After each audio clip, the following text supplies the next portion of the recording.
right mais weer yi ci ginnaaw dañ ne woon premier trimestre 2026 bi FMI dinañu décaisser loolu itam c'est paradoxal parce que. non fan yële passé le ministre des finances Diba nee na ñu ngi ci waxtaan yi.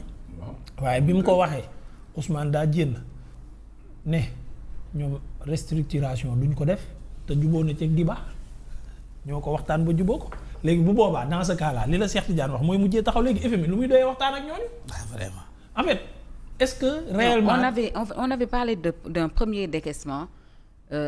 Mois yi ñu génn je sais pas si vous vous rappelez de ça. bu baax premier trimestre 2026 parce que loolu dafa mel ni. non on était ñu ngi waxoon woon ci nañ ko ba tënk trajectoire bu ko baax. sori woon nañ ko non Cheikh bi kii xam nga lu ko sonal li la moomoo doon wax nag dëgg la c'est que yow da ngay déglu waa Pastef on bi ngay wax nii waa Pastef la woon du FMI du ñun ñi ci plateau bi du kenn du benn expert boo déggoon bu ne la FMI dina décaisser trimestre nangam kenn wax ko ñoom ñoo demoon ñoo dikk ñoo jënd ca waxtaan ba wax gars yi est-ce laaju ñu leen woon sax ana communiqué FMI bi pour confirmer li ngeen wax gars yi laaj nañ leen ko ba léegi jénnewuñu ko tey jii ñu demaat ba ci biir ñu ne waxtaan yaa ngay continuer te am nañ ci yaakaar fa lañ mujjee taxaw waaw waa ji ne génn ne ko daanaka dane waa FMI jarul ngeen di waxtaan ak kooku ndax ñun bi ñu waxtaan ak moom nangu nañ ne loolu ngeen koy wax ñun duñ ko def daanaka loolu la wax waa FMI embarqué ci le président le ministre de l'économie le ministre des finances y compris lui ñëpp léegi nag waa FMI fi mu toll nii xam nga lu ñu def ak missionnaire bu bees bii di ñëw.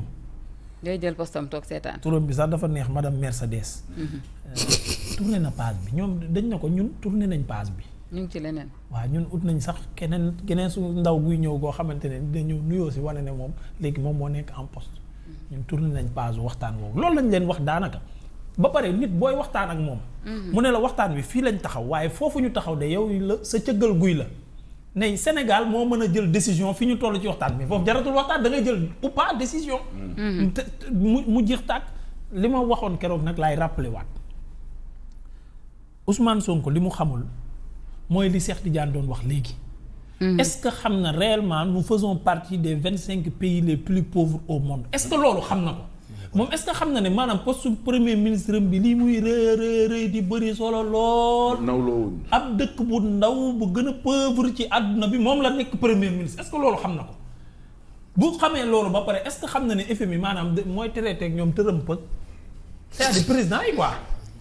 président yi lay traité quoi est-ce que Ousmane xam na ne FMI ay président lay waxal ay réew. ba mu jàpp ne moom garaaw na fi garaaw goo xam ne mën naa njëkk FMI wala wax ko ne faalew ma la FMI di ko neexal di ko raay-raayal. li la Cheikh Diagne wax FMI ban intérêt la am pour di neexal Ousmane Sonko ban keroog nee naa la FMI 1944 la judd moom mu judd 1974 ci ay waxam même date de naissance bi j'ai des doutes ci ay waxam léegi nag loolu moom FMI dund na 30 ans moom muy doog a judd kon moom mën naa rey FMI dundam ak ñàkk dundam ak nekk ministre premier ministre ak garaawaayam loolu FMI lu si yoonam ñun ñu soxla FMI ndi réew mi di ndërmeelu fépp taxaw ëllëg ñu négocier mais un état c'est qu'est-ce qu'un état. Un État, c'est déjà diplomatique. Quand on parle de diplomatie, c'est savoir négocier. Mais su fekkee yow on a un État qui ne savent pas négocier. mais loolu du État. et puis à entendre parler du mot restructuration xëy na sama maam ba ca Fouta wala sama bàjjen ba ca Kaolack Ousmane ni muy waxee ne du ñu nangu ñu restructurer dette bi Cheikh Tidiane bu ñu ko comprendrewul dinañ ne loolu lu rëy la wala lu garaaw la loo xamante ni Sénégal bu ko nangoo FMI suñu kaw lay toog moo ñuy noot entre autres mais il faut comprendre que la restructuration n'est pas une chose aussi mauvaise que peut-être certaines personnes le dépendent. C'est pas si mauvais mais quand tu es Ousmane Sonko restructuration da lay révéler parce que yow yaa waxoon ne man nga. yaa waxoon ne réew mi dafa am xaalis dafa am ressource naturelle ñun suñu suuf rek lu ñu am ci gisement titane xam nga titane am nañu fi ay gisement yu rëy loo xam ne lépp alal la bi fi toog. moom tey foofu la waroon toll nan lay réfléchir ba valoriser ressources naturelles yooyu li nga am ci zircon 3e plus grande mine de zircon du monde. mu ngi fii jóg gii. zircon laa la wax te zircon boo amul jamaa mën nga dem zircon naxee ko sa jabar ndax lu pierre précieuse la di. pétrole rek moo ko gën a cher ak jamaa donc lu mu rangé wee noonu en terme de valeur noonu la amee njëriñ ci réew nga am pétrole bokk na ci pétrole yi gën a baax ci en Afrique on te parle de milliers de barils par jour millions de barils par jour mu doon alal bu bare 100 000 barils 150 000 barils mais quand même dëkk bu am capacité bu toll noonu ci ni nga toll ci taille ci ni nga toll ci dimension quand même tey foofu la débat bi waroon nekk. du ci ay FMI war nga ma lebal. waroo ma lebal te yow yaa waxoon ne FMI mën nañu ko développer. et puis on rappelle que état bi sortant toog lañu fukki at déggoo ñuy tudd FMI demuñu lebi dara ci FMI 10 ans de 2012 à 2020 demuñu ci FMI abbi xaalis ay club de Paris la ñuy dem. dem ay Amérique yi waxtaan ak gars yi ñëw andi la xaalis bari dem ci dëkk naar yi Abdoulaye Wade d'ailleurs tu te rappelles c'est lui qui nous a plongé dans ce milieu plein de niches financières. alors yow nga ñëw attaquer le FMI chargé ko bi ngay nekk opposant wax lu bëree bëri nga ñëw te juum ci sa communication dette cachée dëgër bopp ba mel ni nit ki nit ñi wax nañ ba sonn nee na sëñ bi bàyyil wax ji nga naan déedéet yow doo juum yow li nga wax lu ne am na léegi nga am nag benn équipe boo xam ne une équipe de sorciers capable de transformer une bouteille en pierre de diamant ndax jàpp nañ ne wax rek war na mën a loolu war na mën a def loolu ñu nekk ci ministère de l'économie finance diplomatie gaa yëpp taxaw di la encourager dinaa la wax nga dëgg. FMI moom mën na tekk gis nga boo mag buy dóor xale jarul ngay daqante mu ndax mën nga tarxiis dàmm. da ngay toog ci sa rukk xaar ko mu ñëw mën na xiif ñëw wut si ndox lekk ak leneen nga ne téye ko li FMI noonu la ñuy def daa toog ci rukkam taxaw lu ñu xaar parce que yàkkamtiwul FMI amul benn intérêt Sénégal.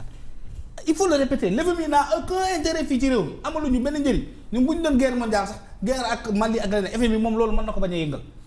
mais yow yaa koy soxla maintenant le plus aberrant c'est que en début de mandat ku mel ni Ousmane ak Bassirou mais ils sont obligés de parler du FMI tous les jours te yaa waxoon ne man nañu yéen man ngeen am nañu ressources yi humaines yi. am nañu capacité industrielle bi am nañ tout ndox man ci ñoom laa xamee ne nous avons au Sénégal 4 millions de terres arables.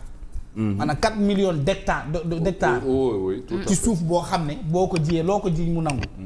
ñoom ñoo ñu xamal ne géej gi on fait 700 kilomètres de côte ressources yi chaque jour ñu ciy tapé yooyu am nga ressources yooyu aay nga acca il faut engager loolu. ak 4000 cadres. 4000 cadres waaw donc loolu moom kenn waxatu ko mbirum mais attends loolu yëpp nga wax ko fi tey yow FMI daal nga bëgg a présenter aux Sénégalais comme étant la source de votre incapacité à dérouler. xam nga ndax comprendre dafa wax ji Ousmane day fexe ba. il est en train de chercher un responsable. lépp lu mu mënul rek mu wut benn responsable dafa bëgg a wax sénégalais yi ne boo gisee ñun demuñu Macky Sall moo nëbb dette bi FMI moo ñu bañ a lebal loolu bëgg gëmloo sénégalais yi boo gisee ñun demuñu puusuñu paasuñu déplacé wuñu benn xeet benn doo daan inauguré wuñu ko benn école benn maquette dara Macky Sall la ak FMI Macky Sall moo nëbb dette bi FMI dimbali ko ba pare FMI taxaw ne duñu lebal xaalis. yow yaa waxoon dëkk bi mën nañ ko développer sans aucune dette extérieure venant du FMI. yow yaa taxaw ne FMI bu la bàkkee bu la jërë bu nan la ko waxee woon sax. bu la remercier rek. waaw ñoo lay bëgg a rey. voilà moom ngay moom toskare ne. waaw léegi tey yow kooku nga xam ne yaa waxoon loolu ci moom yow diw dëmmal du ma dem ci këram ngay ñëw am sa kër commencé di fa fanaani di fa yendu di fa añi mais yow qu'est-ce qui a changé soit entre-temps tu es devenu un sorcier comme lui. loolu mooy dëgg. soit entre-temps il est devenu ton ami et il a décidé de te protéger loolu rek moo mën a ne. mën nga dem ci dem ba parce que jàpp nga ne boo fa demee kenn du la dal.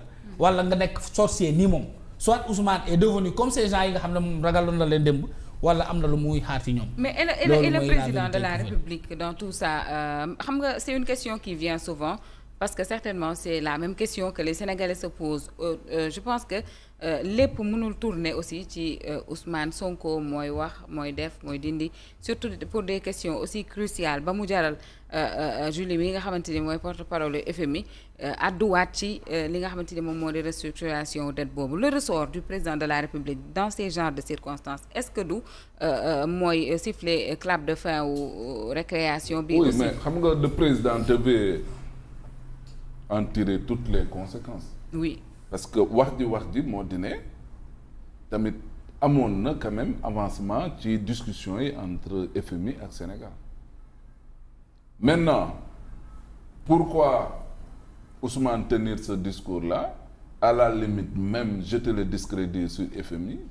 On se pose la question de savoir est-ce que du sabotage. ba pare limaale ci ne li muy def nii le président est ok est en phase avec lui le ministre des finances est en phase le ministre de l'économie est en phase et personne n'est sorti même pour mun a wax ne que ça soit le ministre des finances le ministre de l'économie tout comme le président de la République kenn pipé wu ci moom bon autrement dit apparemment ces propos-là